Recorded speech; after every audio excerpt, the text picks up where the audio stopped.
I mean, you hear that a lot in multifamily specifically. I was the realtor, so I'd like maybe sourced the deal, negotiated it, did the contracts, renovated it myself, then did the showings, took all the maintenance calls. Talked to the lender, got the refinancing. Literally like every everything, piece. right? I think coming out of single family, I was resistant to that, right? It's very much a team sport.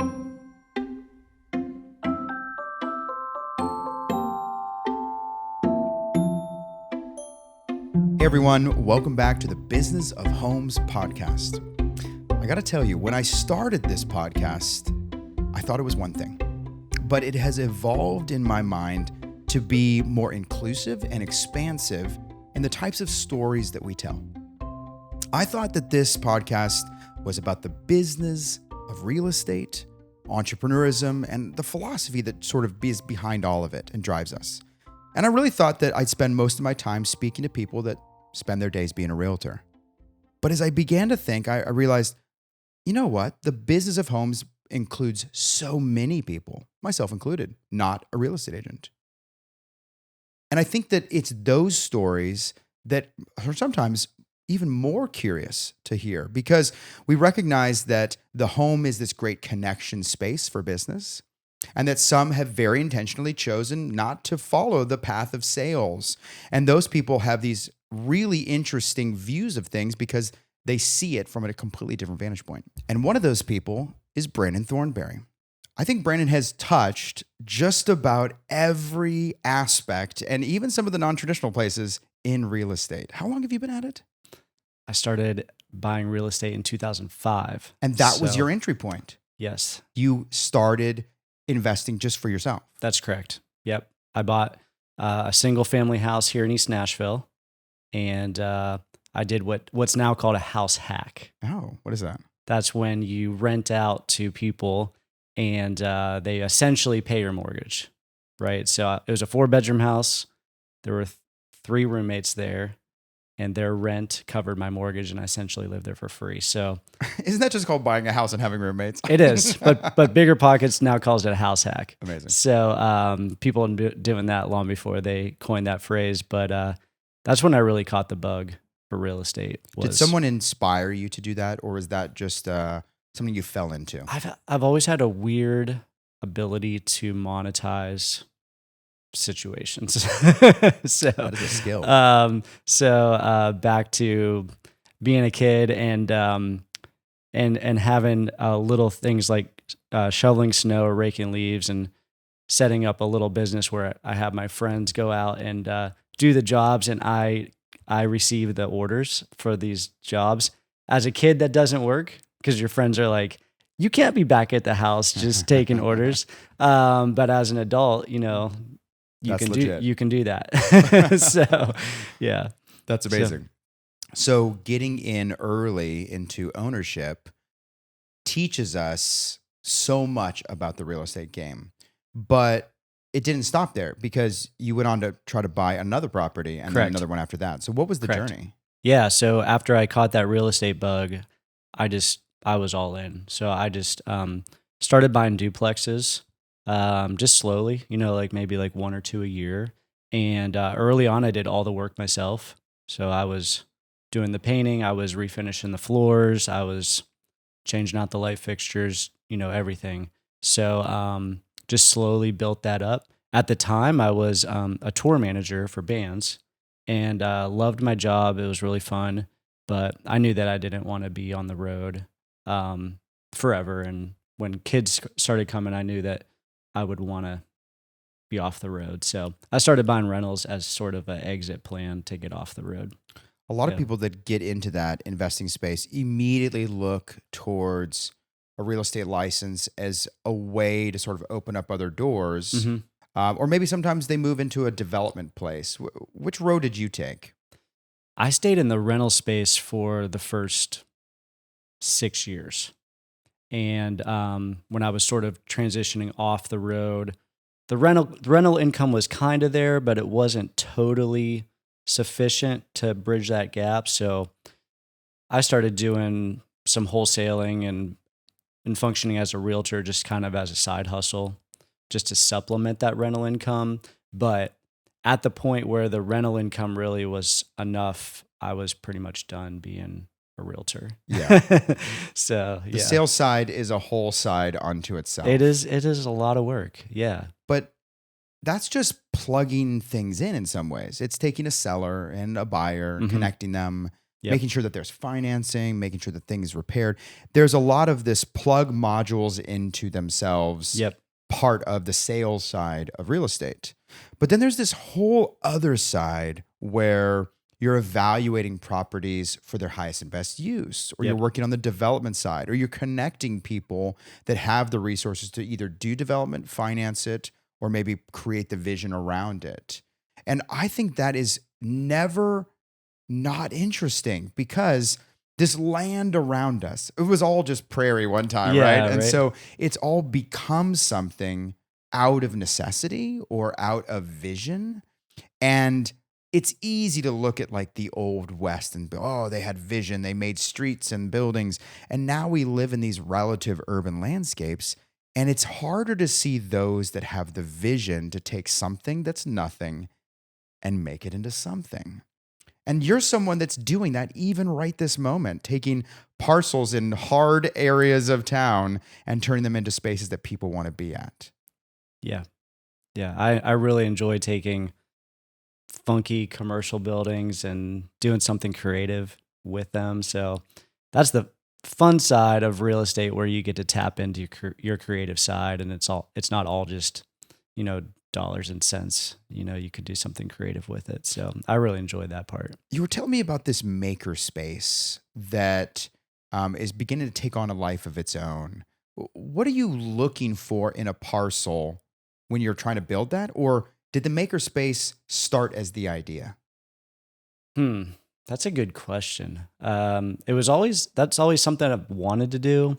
And when the property presented itself, that was like, this is the perfect one for that.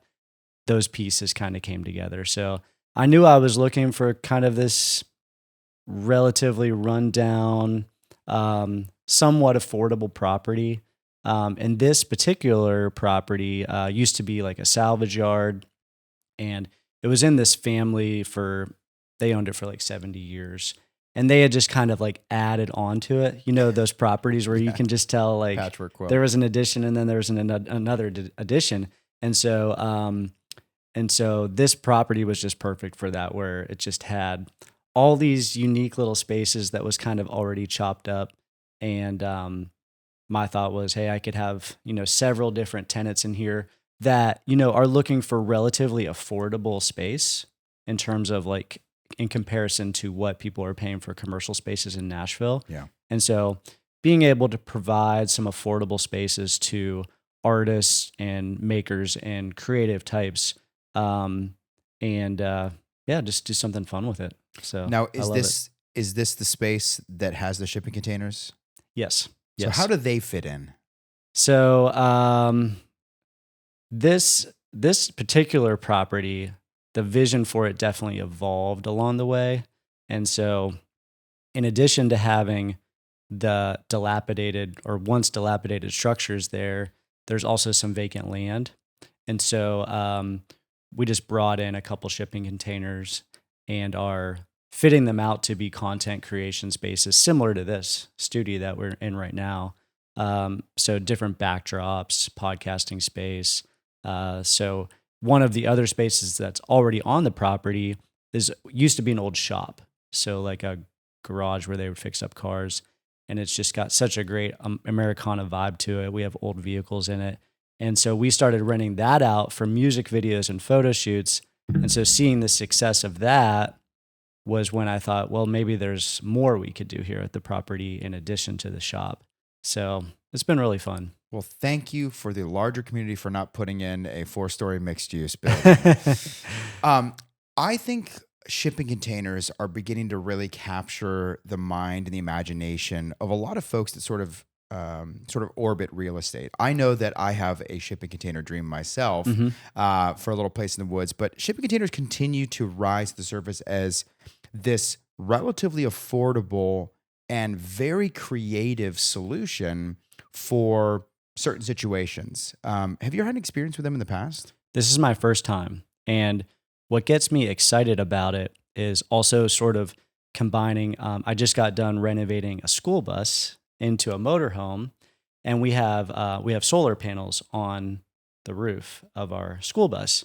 And so my thought with the shipping containers is, the challenge with the shipping container development or community, a few challenges are, the first is infrastructure, right? So if you're going to build a shipping container community, whether that's residential or as like little shops, you're going to have to bring in, sewer, water, electrical. So I'm trying to figure out how could you take a piece of land and more feasibly drop shipping containers onto the property that are sort of self-contained, where you don't have to build in the infrastructure. So one idea would be to have enough solar on these shipping containers so you don't have to bring electrical. Amazing. And then, my thought would be to have one central bathroom, so you're not having to bring sewer and water to all these containers. Now that only applies if you're setting these up at shops, right? Like little retail shops and things like that. So that's kind of what I'm exploring now, is how can you I'm using this as my test model with these two, and then looking forward to down the road, if I figure out the pieces, like, okay, how could we find another commercial property off the beaten path? I picture it like next to railroad tracks, just a property that nobody really wants, right? And bring in some shipping containers that have solar on them, and just do it on a very low budget. Yeah, the nature of how shipping containers are constructed with a sort of the corrugated surface is there's an immense rigidity just right as they lay. Yeah. You drop them there, and like it's very, very hard to damage them. It's hard to work with them. Mm-hmm. But you begin to have this modularity, almost like Legos or building blocks, when we were kids, that you can do so much. I've seen some of the designs around placing two of them together, welding them, and then blowing out that center double wall. That's right. So you get a big open space. You can start to stack them even in non-linear sort of ways, not right angles. And you begin to create almost these shells of strength that have a lot of potential open space. I mean, and you can start small. Right. And you can build on. You can build on. I mean, it's literally that same patchwork quilt idea, but almost intentionally built to be for that. That's right. It doesn't hurt the structure to be built on over and over and over like that. The two that we're doing right now, so they're kind of positioned like this, and we're going to have a deck in between them, and then shade sails between them with string lights to create this like outdoor space between them as a hangout area. And then there'll be French doors that like face into the deck. And so it'll just be this cool little vibe. So that's one example of what you just said, how you can just kind of like position them how you want. You can build onto them. You can have shade sails coming off. You could, have a shed roof coming off of them. There's just so many different ways that you can configure them. So I think it's really fun. The tiny house community has been something that's been on fire for a long, couple number of years now. And I think that there's a real intersection here. Yeah, I mean, absolutely. Here's like $1 million idea. If you were a development or construction company that had just add water plans, just add water construction practices, where you're going and saying, look, we'll drop a container here and you can pick A, B, C, or D, or you can do 2 containers or 3 configurations. I mean, there's so much opportunity, and the space is very efficient. Yep. You can go into sort of really narrow spots and have, all that setback issues aren't as much of an issue. And so I think there's just a lot of opportunity. I'm looking forward to seeing how shipping containers creatively continue to get used in an urban environment like this, where there's just less space and less infill opportunity. And those hard to get at spaces like by the railroad tracks, which you're referencing, those are the only ones left. Yeah, absolutely. And I think and people are already doing this. This isn't revolutionary, but there's so much opportunity to build out these containers in a warehouse and then just throw them on a truck and just have them delivered. So I think there's big opportunity there from economies of scale standpoint. So all of this is helping us see that real estate is not just one thing. Yeah. It's really easy to watch the TV or read the magazines and think to yourself, real estate is houses. Real estate is sale of houses, buying, selling, holding, whatever, renting out.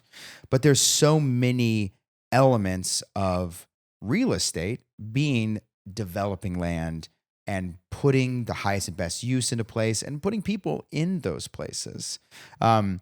When you were starting in residential and now moving and connecting to all these different type of alternative commercial spaces, a lot of people see these as almost like learning and graduating to like higher levels of understanding in real estate. Like, oh, I started in residential and then I sort of slowly move into commercial and then I slowly move into development. But there's another layer that is kind of hard to get to sometimes, but you started really playing in, and that is commercial multifamily, kind of on the larger scale, which is almost an entire like a beast in and of itself. Sure. How have you found that transition to be? Were you able to take those skills that you previously learned and bring them to the table, or has it been an entirely new sort of learning experience? It's definitely both. I think some of the deal finding can be similar. Also, the experience renovating and project management transitioned over. It is a little bit different in the sense that I think multifamily is harder mentally because with single family, and you know this because you own rental properties and have done real estate deals, like you feel like you're moving faster than you do with multifamily because, you know, it took me probably 18 months of searching and looking at deals before I bought my first multifamily. So you can get a little discouraged. So mentally, you have to remind yourself that you're putting in your reps, you're learning, you're looking at deals, some don't work. And, you know, you look up and then like the first multifamily deal I bought was 32 units, right? Yeah. Around that time, I had purchased about 50 houses, right, of rentals. Well, that took me from 2007 to 2019 to buy about 50 rentals, right? And then in one purchase, I bought a 32 unit. So even though it feels like it's slower, you're actually moving a lot faster in terms of, you know, when you do buy a larger complex, the amount of units that you've acquired. Well, there's just less of them out there. Yeah. I mean, think of how many residential structures are around us. Yep. Conversely, with how many big, large 32 unit multifamily is present, there's just less deals available. Right. Absolutely. So it's going to take you longer to acquire that. Yeah. And honestly, some of them aren't going to be good deals. And so you can't step into that because the stakes are higher. Yeah. Yeah. And it's very competitive. There's a lot of people that are in the space. A lot of, you know, especially when you get into the larger size complexes, you're dealing with large groups that are well funded. So it's hard to compete, you know, when you're. Why is that seen as a desirable asset to acquire for these larger groups? Why is that such a competitive space? Yeah, I mean, I think there are a lot of reasons. One would be tax advantages. I mean, multifamily and commercial, there's just cost segregation and things that are very powerful. Economies of scale, like, and you can just run these as a business. You know, especially if you get, you know, over 120 unit complex, you can have a leasing person and you can have a maintenance guy that are dedicated to that property. So it makes it much easier to run rather than having 120 houses that a maintenance guy's having to run around. Yeah, that's a lot. You know, in like a couple, maybe an entire county. You know, that's just really hard to operate. And so I think when bigger groups are looking at, do I want to buy 120 houses or do I want to buy a 120 unit complex? It's a no-brainer. But I think the most powerful thing about multifamily is you're in more control of your own destiny. And the reason I say that is something called forced appreciation. So with single family houses, your value is really based on your comps, right? Your surrounding houses, whatever they're worth. And so back when I was doing single family, I was doing the, you know, another bigger pockets term, the BRRRR method, right? You buy something, you renovate it, you rent it out, and then you refinance, and then you repeat. So take an example. I bought a $60,000 house here in East Nashville in 2010. I put 20 into it. It appraised for 150. So now I go to the bank, I get a 75% loan on that 150. So I pull out $112,500 out of that 150. I pay down my 80 grand that I'd put into the property. Plus I got a little bit of a profit, tax free. And then I take that money and I go do it again, right? So that's just what I did, just that cycle, rinse and repeat. Well, with multifamily, what's even more powerful is the value is based on your net operating income. So instead of it being based on your comps, your surrounding houses, if you can actually increase the net operating income on your property, similar to a business, it's going to be worth more. Because it's not being evaluated as a comparable property. Correct. It's being evaluated and appraised. And the appraisal method it's looking at it as a business. That's right. And so its operating income That's right.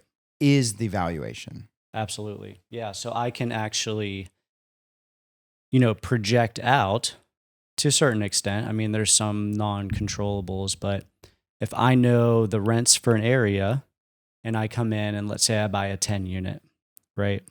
And let's say the rents are 1,000 and I renovate it and I bring those rents up to 1,200. So I increased the NOI by $2,000 a month. At a 6 cap, you multiply that by $200. So I raised the value by $400,000 by raising the rents by $200. And so I can actually say, hey, it's probably going to take me 18 months or whatever to realize those rents. And then I'm going to do my refinance and I'm going to pull my capital out and then I'm going to go buy another one. And so I think that's what is one of the most powerful things about multifamily or commercial is you can come in, put a business plan together, and you can actually sort of look into the future and say, hey, I'm going to be able to, in theory, hit that mark, pull my money out, and then go buy another one. But the sticky wicket here is that not every lending entity plays that game. That's right. Not every lending entity is going to be willing to give money out based on that business sort of angle evaluation. Yep.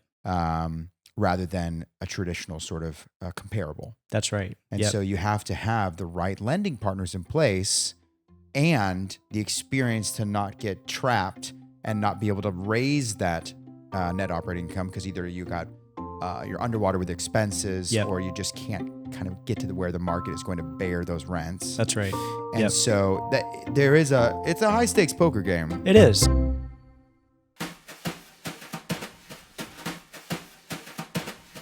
Hey everybody, it's Jake, director for the Business of Homes podcast. I hope you have been enjoying today's episode, starting with Brandon's beginnings in owning rental properties, how shipping containers and small homes are shaping Nashville, and Brandon's pivot into owning larger multi-unit properties. After the break, Michael and Brandon dive into how different multi-unit properties can be, how to create an environment that makes your tenants want to stay, and how to transition from a real estate agent to a real estate investor. You don't want to miss it. Don't forget to follow us on Facebook and Instagram at the Business of Homes Pod, where you can interact with us and see some great bite-sized pieces from all our episodes. For you listeners out there, did you know our entire podcast are filmed and are on our YouTube channel? Check it out next time you want to see our amazing guests tell their stories. And are you currently watching this episode in video format? Don't forget to follow us on your preferred audio streaming service to take us with you on the go. Lastly, do you have any feedback or want to suggest someone for the show? Email us at thebusinessofhomespodcast@gmail.com. Please enjoy the rest of today's episode with Brandon Thornberry. Let's get back to it.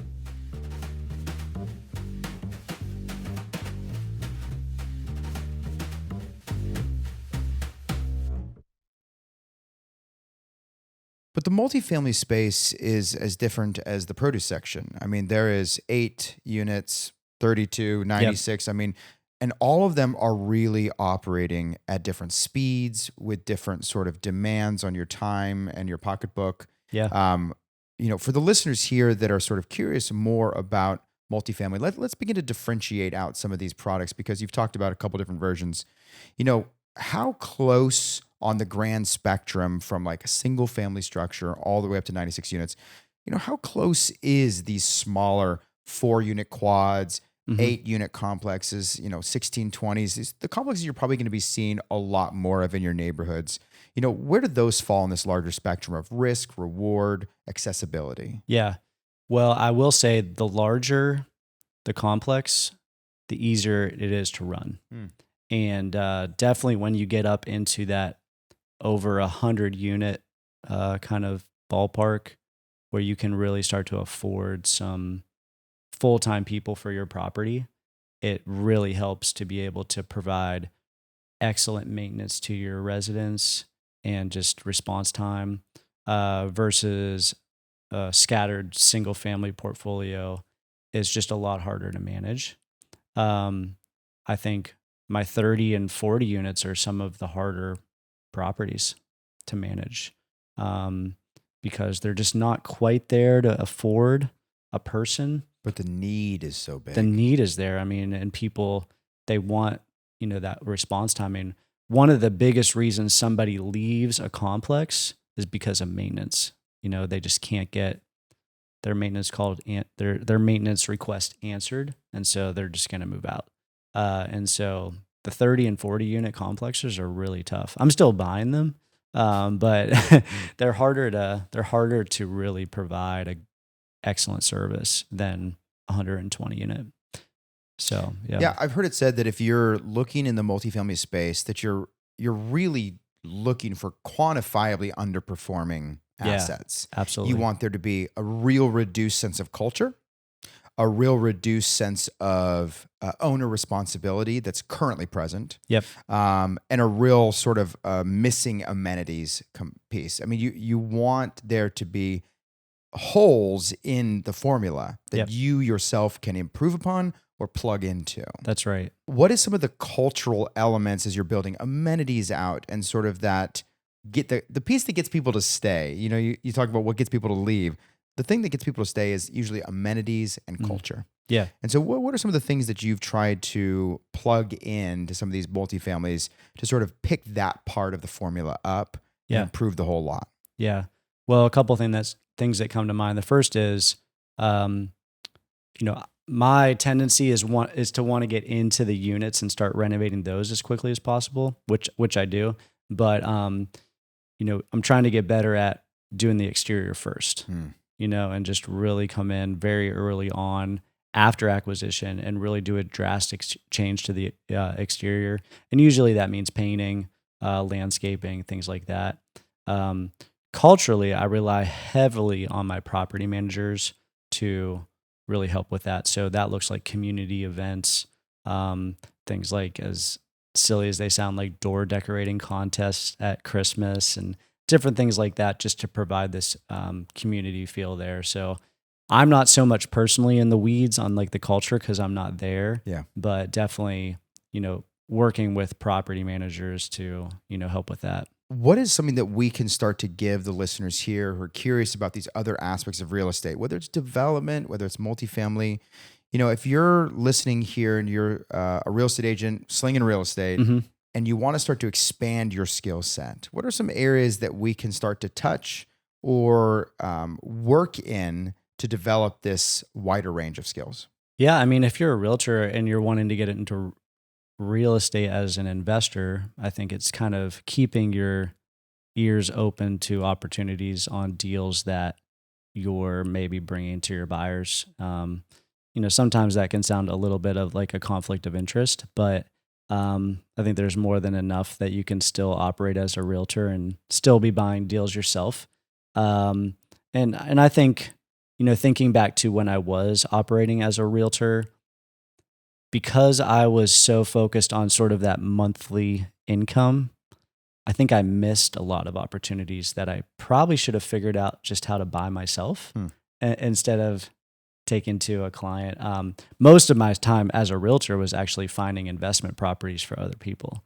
And so I think after doing enough of those, I realized, hey, I think I could just figure out ways to just buy these, And so I think there was a tipping point where I realized, there probably was too much of a conflict of interest where, if I'm just going to be mostly buying for myself, I can't just be putting out like the crappy deals, Right. the leftovers. Here, take these. But yeah, I think staying open to how you might break into investing or partnering with your buyer clients if you're in that space, rather than just kind of like your blinders are on to just like, okay, how can I make my monthly commission? Which I know is necessary. You got to put food on the table. But I think, if I could go back and talk to myself from 10 years ago, I probably would say, hey, think a little bigger, like there's opportunity here. So that would be my advice to somebody that's looking to break in. The pushback I hear a lot when people are probably considering those things is capital. Sure. Capital is the bottleneck for so many sort of new investor. Yep. And you and I both know that capital is readily available all around us, Right. in places that is not always visible to us. And that acquiring a deal is usually a formula of trying to find the right thing with the right deficit of something. Yeah. And then apply the right capital to it. Sometimes your own, sometimes somebody else's. Yep. And then, of course, that rinse and repeat, or that rinse, refinance, and repeat sort of concept, is how you maintain that little sort of moving wheel. That's right. What is some of the early things that you did when you were trying to source capital to make sure that you could keep the wheel moving, that didn't require you having to go back into your own pocket every single time? Yeah. When I reached a point where I felt like I had more deals than dollars, about that time I had met somebody who it just kind of naturally turned into a partnership where they were providing the capital and we worked out a percentage split on deals. And so that worked out very well for a long time, to about the time when Nashville really kind of flipped from being a cash flow city to more of like an appreciation market. Mm-hmm. As you know from being in Nashville, it's really hard to find cash flowing assets here. So it kind of pivoted to where I had more dollars than I did deals, or access to dollars, not my personal dollars. And so that relationship changed from less of like an exclusive relationship to more of like a, hey, let's partner when it makes sense. And that's about the time when I branched out and started doing syndications and JVs and partnerships with multiple people. And I don't know if this is accurate. I'd be curious to hear from maybe other people who have been around for 20, 30 years. But I have the sense that the real estate world specifically has become more collaborative, in the sense of like, I think 10, 20 years ago, if like you and I were going to partner on something, we would say, hey, let's partner on this deal, but also moving forward, let's partner on like everything, right? Like it was a marriage. You would form this company, right? And I think now, maybe the internet, maybe socials, whatever, the rise of syndications, it's much more like I have many different partnerships with multiple people. And I think as long as everything's on the table and expectations are clear on the front end, that's working very well. And I don't know, I'd be curious to hear what you think too. Like, do you think there's been a change in 10 years? I just think back 10 years ago, if I was partnering with somebody, it was very like, hey, we're going to partner and then we're going to be in it, Yeah, you're scratching at this. It's a larger move that's taken place. And I think a lot of aspects of society, people work places less. Why? Well, it's because relationship is less important in that particular space now. People don't get married as much. I mean, there's lots of things. And I think overall we see that there are chapters and there are steps rather than one single sort of box that is a great journey together. And so we now see that we have the chance to get together in blocks at certain points in time, and that is allowed to exist and have validity and power and good.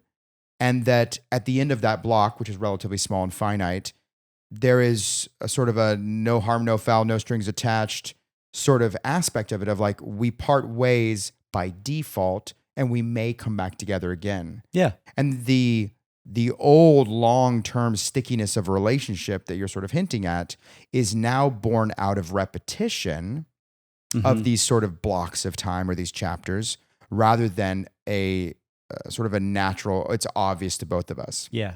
I also think there is a commodity of information, a commoditization of information. There's just more information available to us, which means there's more relationships and people and knowledge about people available to us. And so if you and I maybe formed a partnership 10 years ago, we might not have known very many other options. And so if this one felt good, well, let's just keep it rolling. Yeah. And now we're aware of a grander sort of fabric of relationships in the business and investment world, to where we say, well, I likely will have other opportunities with other suitors, so to speak, moving forward. And so if this is good for now, let's just let it be now. Absolutely. Which I'm not even entirely sure is a good thing in the grand scheme Right. of the social fabric, but Sure. it's certainly the trend that we've seen societally in a lot of areas, both personal and professional.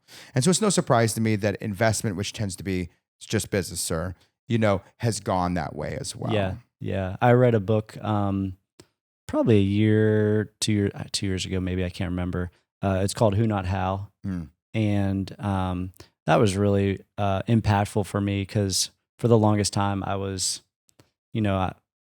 I'm disease, I'm going to do this and I'm going to do that, and I'm going to sand the floors and I'm going to paint the walls, and I'm going to find the deals and I'm going to sell the deals. I'm going to be a realtor, and there's just not enough hours in the day to do all those things. So partnering with people, and so instead of thinking, how am I going to accomplish? Who do I know that can, help me advance this goal?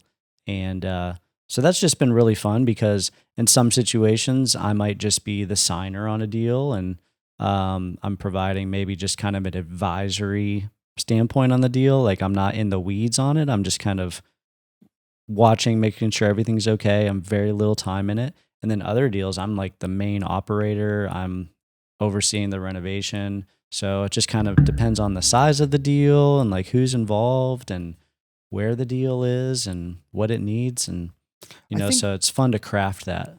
I think all of us want to be the linchpin. We want to have the skills and rely on ourselves. And if we're investment minded, we recognize that there's a lot of that sweat equity or value that goes into it that doesn't have to be paid out to somebody else. And so that feeling, and I think it's very readily present in real estate, and certainly aspects that immediately touch real estate. So think of construction. It's very common for people to want to do it all. And sometimes we label that micromanagement, or sometimes we label that, just working smart, but at the end of the day, it feels good to control. Yeah. All of us are somewhere on the control spectrum, but it's as you go along that you realize that economy of time just doesn't work in your favor nearly as often, because there is likely someone that knows it better, does it better, is more well-positioned. And that slow journey in business around letting go of all the things that you're not quite as well suited for as others is really hard for some, and it's a totally Zen-like experience for others. Yeah. And I know that I sort of jokingly say that I'm a recovering micromanager, at points, but it's because I know that the vision I had in business was super clear, but I have learned over time that the vision for what you want and the doing to get there isn't necessarily always the same thing. Absolutely. And that others building their piece of it or providing their value in it, it enriches, it strengthens the vision. And quite frankly, it's just a better economy of time. It is. And oftentimes of cost as well. Yeah. Absolutely. So I like that, because I think on this podcast in particular, we're constantly looking at the tools we use in real estate to move forward.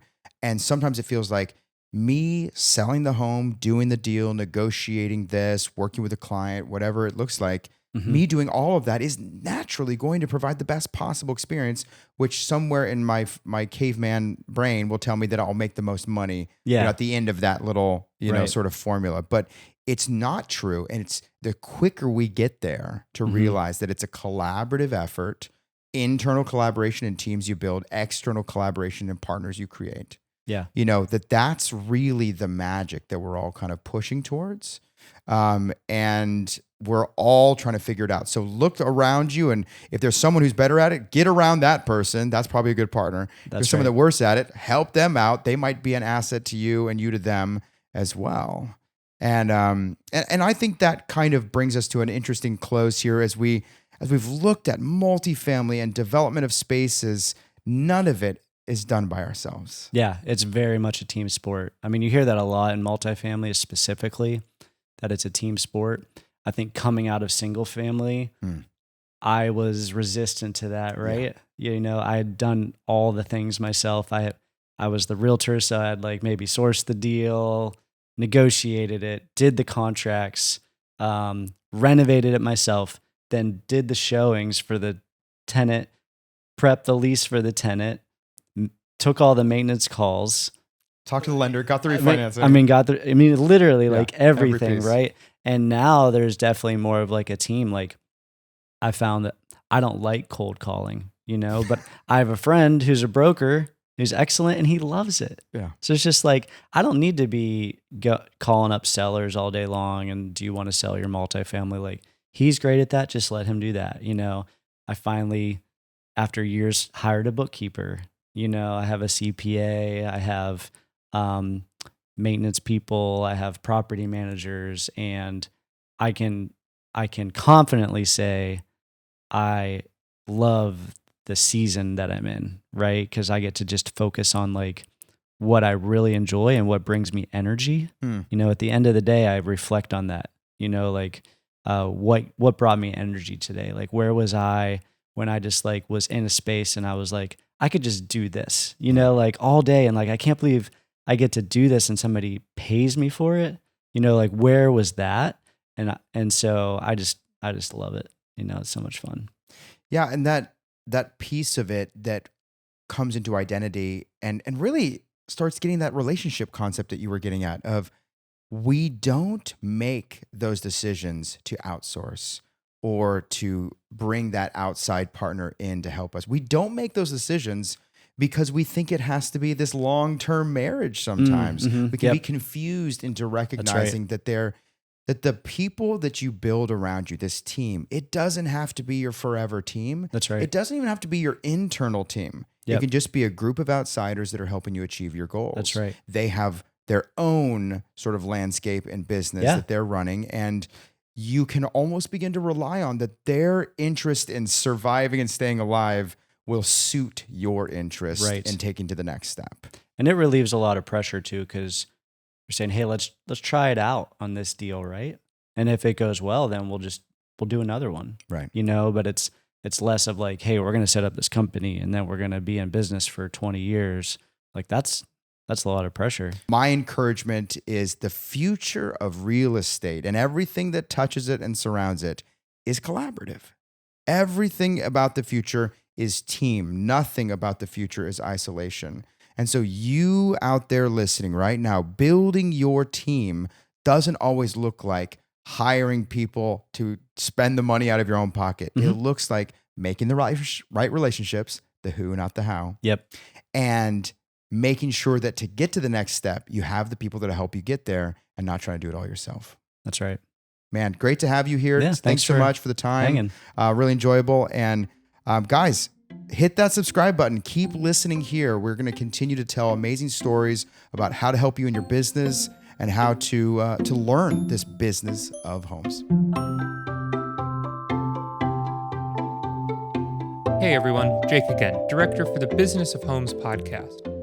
I hope you've enjoyed today's episode. A huge thank you to Brandon Thornberry for being a part of the podcast. Go follow him on Instagram at @bthornberry and let him know how much you enjoyed his story. Don't forget to subscribe on your preferred listening platform and make sure to follow us on Instagram as well at The Business of Homes Pod. Do you have any feedback or want to suggest someone for the show? Email us at thebusinessofhomespodcast@gmail.com. Thank you for listening, and we'll see you again soon.